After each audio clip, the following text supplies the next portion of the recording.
So I wanted to add today, just to the beginning of a other activity that happened to me. And it was in July 16th, 1993, before I walked into another realm of reality, another dimensional realm of reality, and received the information that has you with me today. So I'm just going to read it, just the first part today, and then I'll read more over time. But I really want to keep the storyteller in. I really don't want you to be worn out by trying to figure out what to do or what to say or how to be. I just want you to sit with me in a sacred space for rest and courage, gathering our bits about us, gathering our listening in a way that perhaps even soothes us. And perhaps if I'm lucky, you too will wind your way out of the debris that keeps you from being in contact with that which loves you, loves humankind. I do know they're guardian angels. I think that the one that I had as a child was my guardian angel. So maybe you'll hear your guardian angel. Maybe you'll hear those that love humankind. Maybe you'll hear the warriors that are standing with us.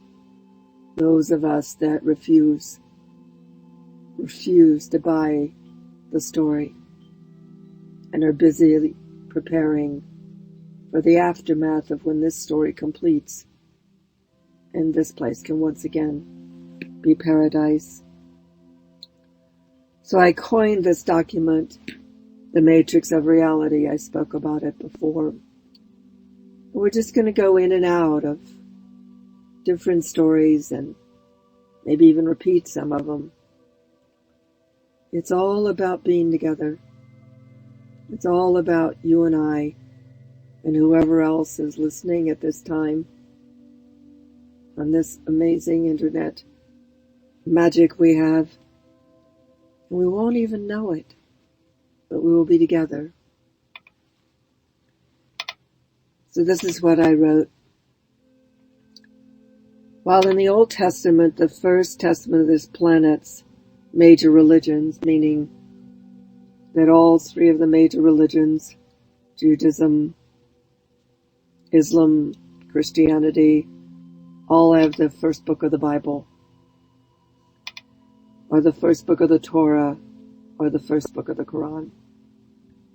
While in the Old Testament, the first testament of this planet's three major religions, it was common to have a winged messenger or the voice of God, Allah, Jehovah, etc., speak to someone who they decided was the one to receive the message. This, though no longer common, does happen from time to time. This is what happened to me. I was awakened in the early morning with an intense, booming voice that seemed to come from far away from the earth. The voice felt male, and he began to dictate information about the future through my mind. I fought it because I didn't know what was happening. Fighting it made me nauseous and dizzy. So I climbed out of bed and started writing on anything I could find, which turned out to be our bills, which were lying on the desk getting ready to be paid. My husband at the time realized what was happening and ran for a notepad.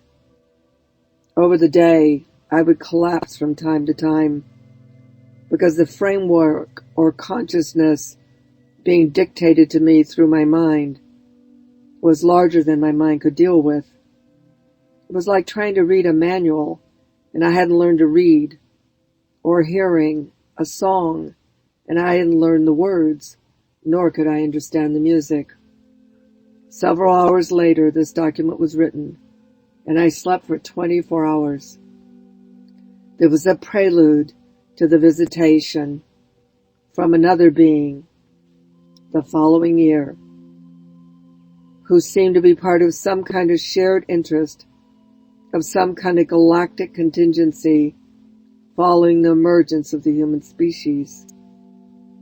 Since 1993, I have changed and become part of the comprehension, investigation, and interaction with what is occurring with the human species at this time. I could not even get present to what was written in the next few pages for years. It was in 2017 that I realized this matrix of reality that was dictated through my small brain in 1993 was occurring, at least for some of us.